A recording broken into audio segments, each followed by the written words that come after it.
1월간이 2월간이 3월간이 4월간이 5월간이입니다. 안녕하세요. 저희는 전국여고 5월간이 팀의 윤희성, 장유림, 김유나, 김재희, 이경미입니다. 오늘 저희가 준비한 이야기는 저희와 여기 앉아 계신 여러분 모두의 이야기입니다. 경청해 주시고 또 뜨겁게 호응해 주신다면 더욱더 재밌게 보실 수 있을 것 같습니다. 그러면 지금부터 저희 이야기를 시작하겠습니다.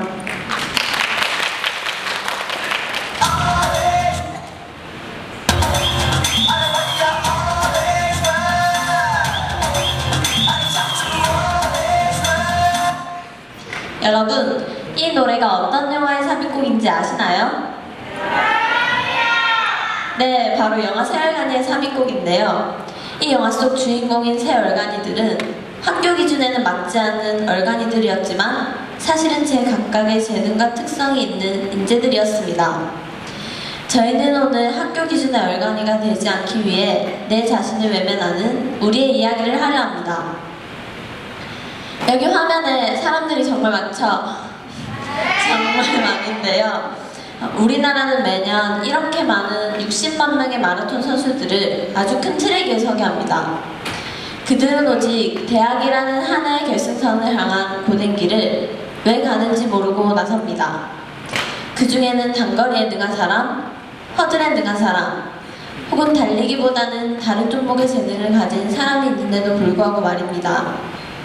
이 고된 트랙에서 뛰쳐나온 마라토너 한 분을 소개시켜드리려고 하는데요. 바로 고려대학교를 자퇴한 김예슬 학생입니다. 지금부터 이 학생의 선언문을 읽어드리도록 하겠습니다. 나는 25년 동안 경주마처럼 길고 긴 트랙을 질주해왔다.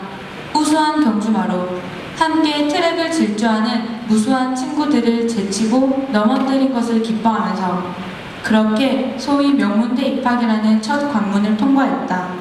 지금 나는 멈춰서서 이 경주 트랙을 바라보고 있다. 이제서야 나는 알아차렸다. 내가 달리고 있는 곳이 끝이 없는 트랙임을. 그리하여 오늘 나는 대학을 그만둔다. 아니, 거부한다. 이 김예슬 학생처럼 저희는 오늘 수레바퀴 아래서라는 책을 통해 우리의 현실에 대해 생각해보고 우리가 앞으로 나아가고자 하는 이상향에 대해 말하고자 합니다.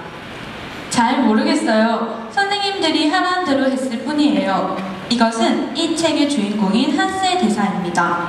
한스는 어릴 적부터 공부가 재밌고 좋아서 했던 것이 아니라 타인에 의해 공부를 해야만 하는 그런 삶을 살았습니다. 그에게는 정해진 길과 그가 가야 하는 오직 단 하나의 길만이 존재했던 것이지요. 공부를 위해 많은 것들을 포기해야만 했던 한스는 그가 신학교에서 퇴학을 당하게 된 후 자신의 꿈을 찾지 못하고 방황하다 끝내 죽음에 이르게 됩니다. 저희는 이런 한스와 같은 친구들에 대해 좀 더 알아보고자 인터넷 검색을 해보았는데요. 여기 보시는 것 같이 한 인터넷 포털 사이트에서는 공부를 못해도 성공할 수 있나요? 라는 그런 질문들이 참 많았습니다. 뿐만 아니라 이러한 질문들에 대한 대답으로 공부를 못하면 성공할 수 없다. 이 사회의 낙오자가 될 것이다 라는 그런 부정적인 대답이 참 많았습니다. 여러분들은 어떻게 생각하시나요? 여러분들도 공부를 못하면 이 사회의 낙오자가 될 것이라고 생각하시나요?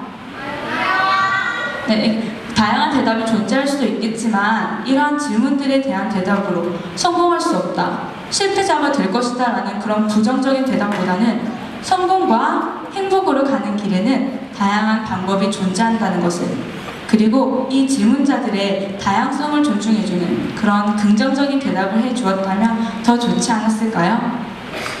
실제로 우리나라에도 한스와 같은 친구들이 참 많습니다. 그 대표적인 예로 저의 이야기를 들려드리죠.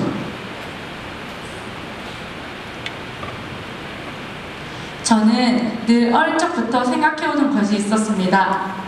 먼 훗날 대학 입학할 때가 다가온다면 다른 사람들의 시선 그리고 학교의 명성만을 쫓지 않겠다고 말입니다. 하지만 해가 지날수록 대학 입시가 다가올수록 저에게는 너무나도 많은 기준들이 생겨버렸습니다. 이 학교, 이 학과에 들어가면 대학 졸업 후에 취업은 잘 할 수 있을까? 이 학교에 들어간다면 다른 친구들이 날 어떻게 생각할까? 어린 적 그 자신만만하던 저의 모습은 온데간데 찾아볼 수 없고 현실 속 굴레에 갇혀있는 제 자신의 모습이 부끄러워지곤 합니다. 저 또한 그 큰 트랙 위에 서 있는 60만 명의 마라톤 선수 중 한 명일 뿐이었지요. 반면 한스의 친구였던 하일러는 이렇게 말합니다. 도대체 1등이 무슨 소용이니? 나는 20등이지만 너희들처럼 어리석지는 않아. 이처럼 하일러는 의미 없는 공부보다 자유롭게 시를 쓰고자 하지만 공부만을 강요하는 학교 규율 아래에서 괴로워하며 학교를 떠나게 됩니다.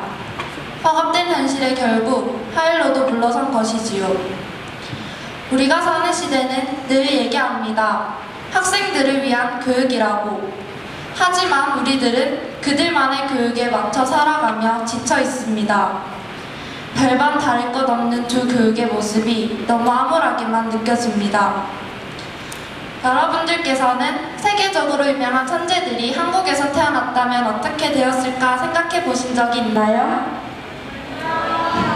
저는 며칠 전 한 포털 사이트에서 천재들이 한국에서 태어났다면 이란 글을 보았는데요. 먼저 첫 번째로 보실 분은 세계적으로 유명한 폴포츠입니다. 만약 그가 한국에서 태어났다면 지금과 같은 오페라 가수가 되어 있지 않고 슈퍼스타 K에 참가하여 조별 미션 곡으로 댄스곡을 받고 탈락하게 되지 않았을까요? 그렇다면 텀블러의 창업자인 데이비드 카프는 어떻게 되었을까요? 그는 학교를 다니는 동안 학업 공부를 지루해하며 컴퓨터에만 몰두했습니다. 그런 글을 보시던 어머니께서 학교를 그만두고 자유롭게 공부를 해보면 어떻겠냐고 권유를 하셨고 그 제안을 받아들인 그는 지금과 같은 텀블러의 창업자가 되어 있습니다. 만약 그가 한국에서 태어났다면 컴퓨터 중독자밖에 되지 않았을까요? 지금까지 우리는 수레바퀴 아래서를 통해 우리의 현실에 대해 깊이 생각해보는 시간을 가졌습니다. 그렇다면 이 책의 한스와 하일러에게 또 현실의 우리들에게 교육적 유토피아는 어떤 것일까요? 하고 싶은 공부를 할 수 있는 학교, 진정한 친구가 있는 학교, 혹은 다양한 길이 열려있는 학교가 아닐까 합니다. 이러한 유토피아에 가깝다고 할 수 있는 독일 교육의 모습을 준비했는데요. 지금부터 영상을 잠시 감상하도록 하겠습니다.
저는 이 교육 모습이 정말 부러운데 여러분들은 어떠세요? 사실 저희 경북여고에서는 학생들이 자신의 꿈을 찾기 위해 도와주는 다양한 활동들이 있습니다.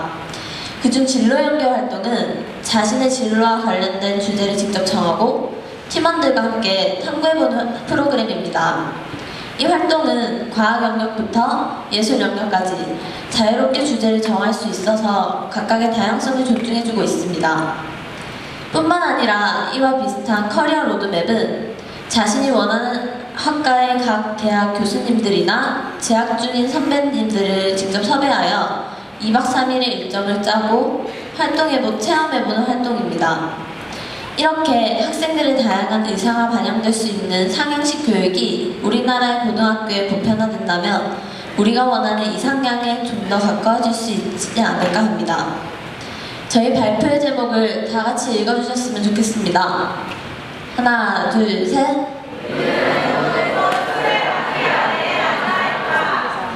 결국 우리는 여전히 수레바퀴 아래 앉아 있습니다. 하지만 이제는 수레바퀴를 밀어내고 그 위에 올라설 때가 되었습니다. 여러분, 저희가 발표를 시작할 때 새 얼간이들을 기억하시나요?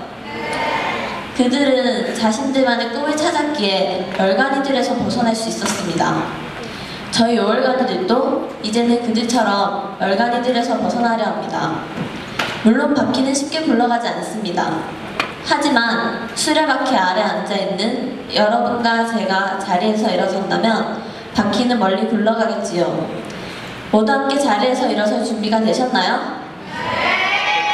획일화되지 않은 교육을 통해 자리에서 일어선 여러분과 저는 더 이상 수레바퀴 아래 앉아있지 않습니다. 지금까지 저희의 이야기를 들어주셔서 감사합니다.